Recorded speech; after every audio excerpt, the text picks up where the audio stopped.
Okay, here we are. Digital dealer. I'm here with one of my favorite people in the whole world, Hugh Palmer from Beaver Toyota. Yes. How's your show? How's the show going so far for you? So it's absolutely amazing. I'm glad that we came, getting a lot of insight and getting a lot of different feedback from what other people are doing in other markets. It actually gives us a a good feel for what we're doing, where we're successful, and areas of opportunity, that we can go back and implement when we get back home. Yeah, that's part of the beauty of these shows, right? Is what can you learn while you're here? But I think that you guys down at Beaver Toyota, you guys have a lot to teach in terms of what's happening. Yeah. I'd love to hear about a little bit about the philosophy of your dealership, and I'll just leave it at that. If somebody asks you, what's the philosophy of your dealership, how would you answer it? The philosophy of our dealership is really surrounded by a word. It's an acronym, really, that was created by our general manager, and actually it's an award that we give out. It's a badass award. It's a badass award, and what we're building is a badass culture. And badass is an acronym for building and developing a selfless service culture. Wow. Building and developing a selfless service culture. So when you ask me about who we are or who we're trying to be, it's just a team and a store and a dealership filled with badass people. That's awesome. Okay, that's amazing. And I have to tell you, I visited the store, and there's a vibe in the store that I absolutely love. And we were fortunate enough to be at the morning meeting where Patrick addresses everybody. And he said he doesn't consider himself a new franchise store. He considers himself a used car store that sells new Toyotas, right? Yes. So can you talk a little bit about the mentality around your acquisition strategy and what you're doing around used cars as well as new cars? Well, listen, we have the utmost respect for our OEM. We are Toyota through and through. We love the sombrero that's on the building. And obviously, we have an affinity towards the brand. I've been with Toyota for 18 out of the 21 years I've been in this automotive industry. But a lot of things have changed post COVID, and with a lot of the different shifts and ebbs and flows in the market that have caused dealers to have to make different business decisions with how they wanted to run their business. When you have supply chain issues and you have parts issues and constraints that you just can't get new cars, you had to decide whether or not you were going to remain in business and take care of the souls and the people that come to work every day to provide for their family or not. And what we decided was that we were going to go and be the best used car dealer that we possibly could be in our market for our people. So yes, we still move our new cars. We're always 120 to 130% of our new car sales objective. We are new car sales efficient. We're brand efficient. We have the highest, if not one of the highest, Toyota loyalty engagement scores. So our customers come back on the new car side.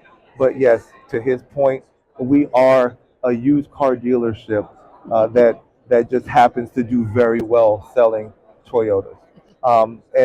And ultimately, what we want to do is we want to be able to appeal to everybody. We want to have vehicles and products and things that will bring people to market that may not be looking for a Toyota product. So that's what we do. That's our approach. We go after the cars that fit the market, and we try to make sure that we have something for everybody. I love it. I love also the fact that Patrick was in Tampa, and then he took on the GM of this store in Cumming, Georgia, Oh yeah, and 52 families, 5-2. employees Yes. moved from Tampa to Cumming. And can you talk a little bit about what would compel people to do that and how that's working for you guys? It's very simple. It's leadership, it's direction, it's heart, it's passion, it's compassion. The leader that we work under embodies all of those things for the store and for the community at large. So much so that what he built from Orlando, moving then to Tampa, has translated itself very well into the Atlanta or the North Georgia market. So much so that, to your point, 52 of us have left our homes, sold houses, sold properties, packed up wives and or husbands, significant others, and children to move to a different state completely to work with one man who now is leading arguably one of the best businesses for used cars and new car sales, to be frank, in our market and in the country. We aren't where we're going to be, but we're doing so well and trying to posture ourselves for where we want to be. Patrick is an amazing leader. He has an amazing heart, and more importantly, he's amazing at giving. And it's such a blessing when you're able to give, because when you open your hands to give, you also posture yourself to be able to receive. And what he's done in his giving has absolutely made this store something that is postured to receive all the good that it could possibly get under his leadership, and the leadership of Mr. Beaver, who entrusts that store into his care. It's great. Tell me a little bit about what specifically you are in charge of at the store, and maybe some of your key goals and aspirations.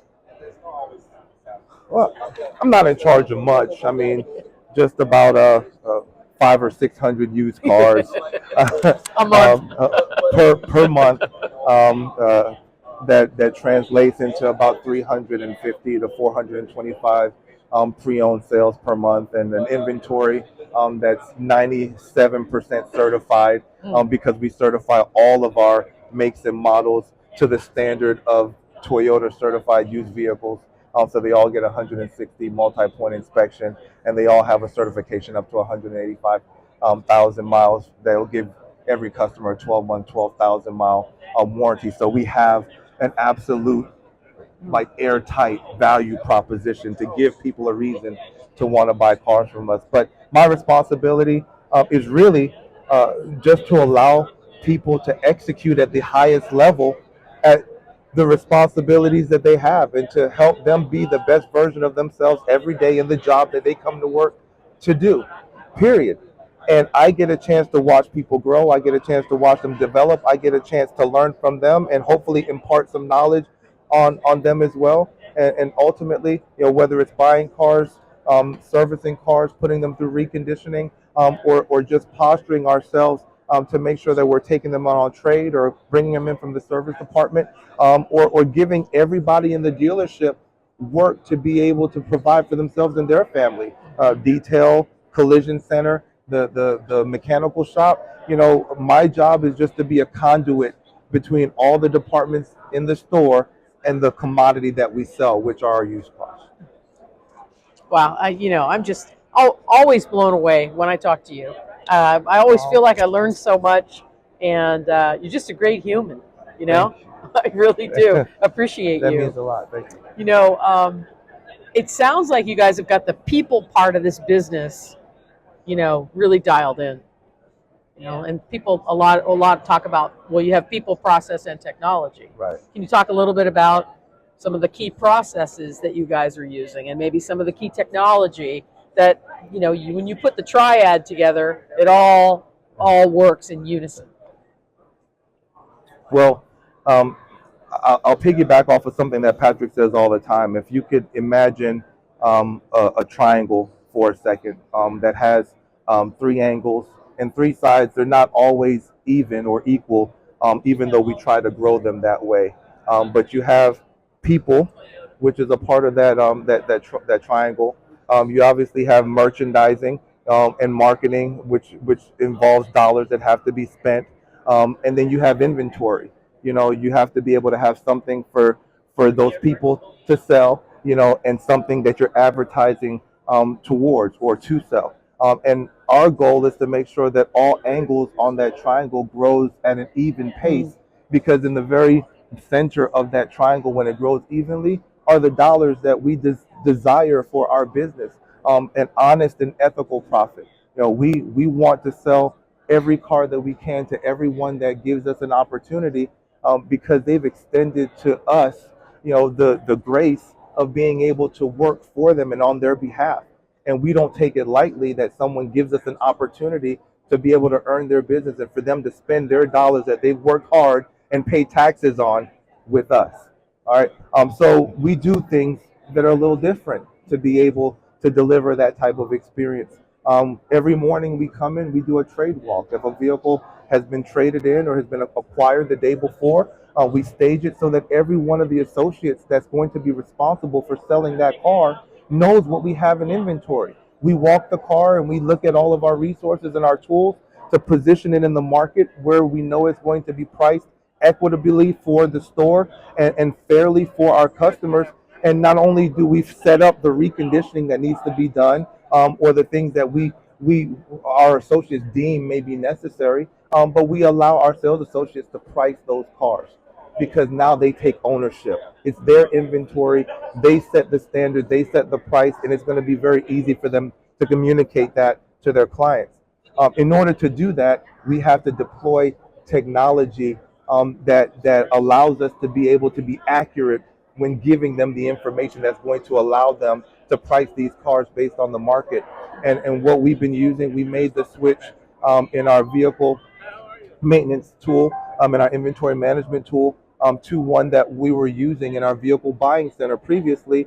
And now VinQ offers a full suite that allows us to not only manage our buying center, but also manage our entire inventory. And we absolutely love the way that the tool gives us back our own information.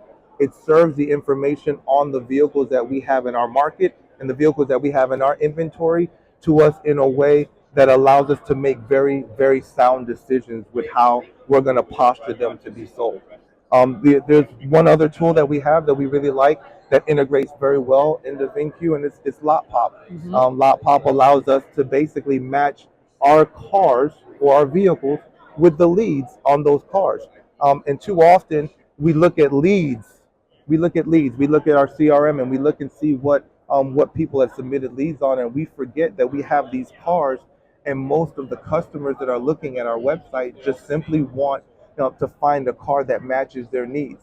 Well, if we only look at the lead and the lead is on a car that's already sold, what do we do for all the other customers that submitted inquiries? Right. They put their hand up and said, help me. Right. And our job is to be able to produce that for them. So Lot Pop allows us to go back and match back customers to cars that we have that fit a certain standard or a certain segment that they were looking for. So between VinQ and Lot Pop, I think we're postured to absolutely take a meteoric rise within our used car business.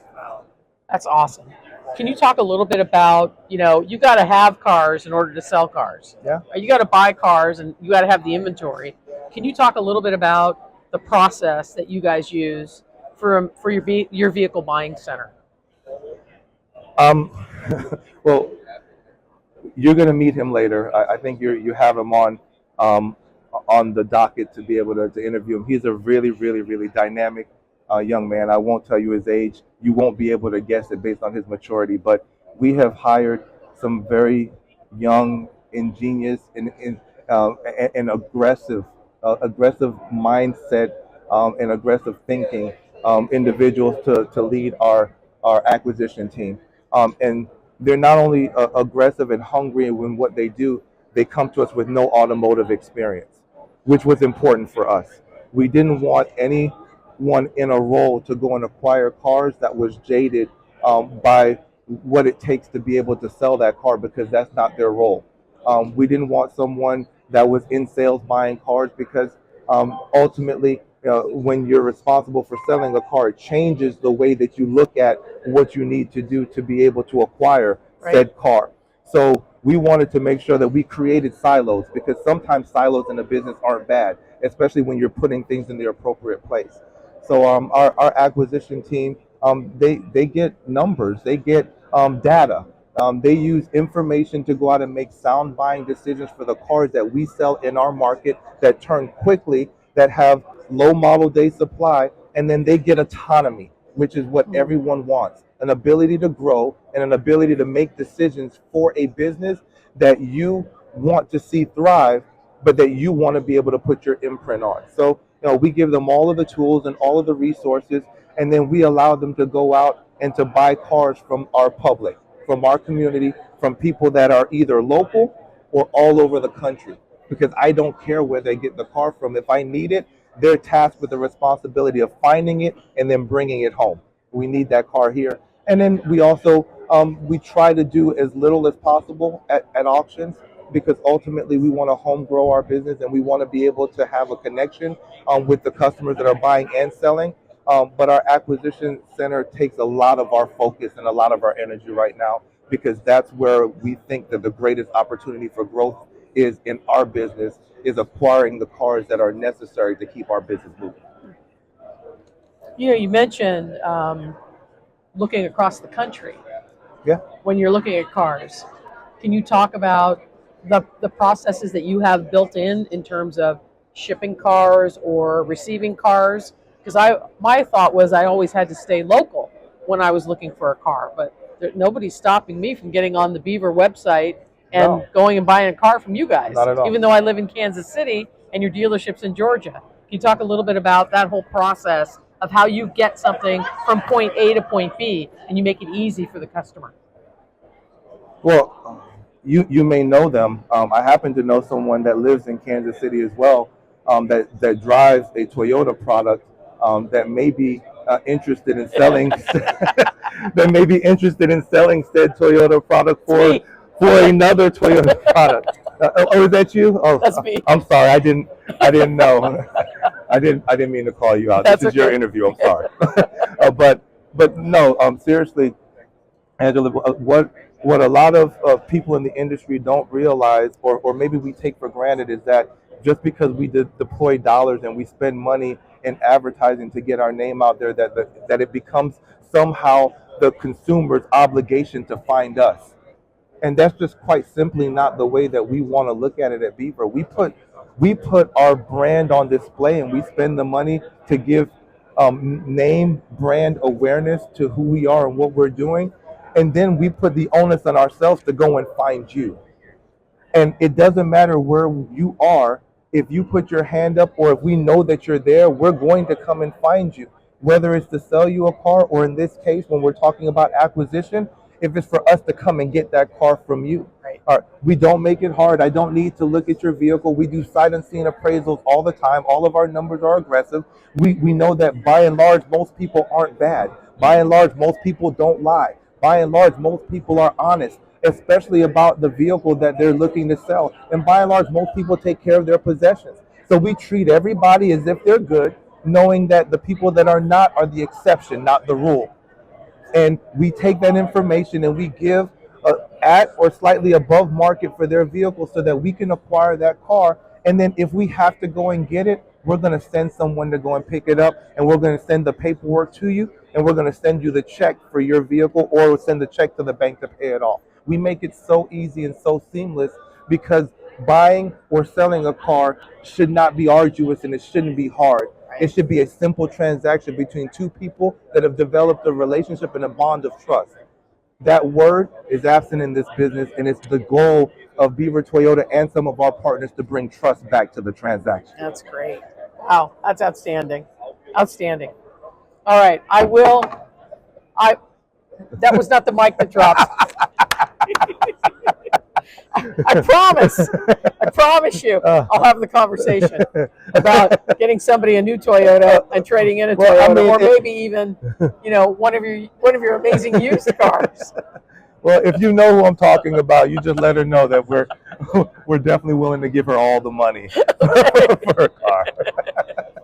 I love it. All right, look, I appreciate your time. Is there anything else you wanted to say before I close out this interview? Actually, I wanted to thank you and the team, Angela and the entire VinQ team, for giving us the opportunity to be able to share a little bit about our culture, a little bit about our brand, and what we hope to bring to this industry, because we love this industry. Mm-hmm. Why? Because it's a people industry. Listen, I'm nobody special. The reality is that this thing called automotive is what I do. It's not who I am. Right.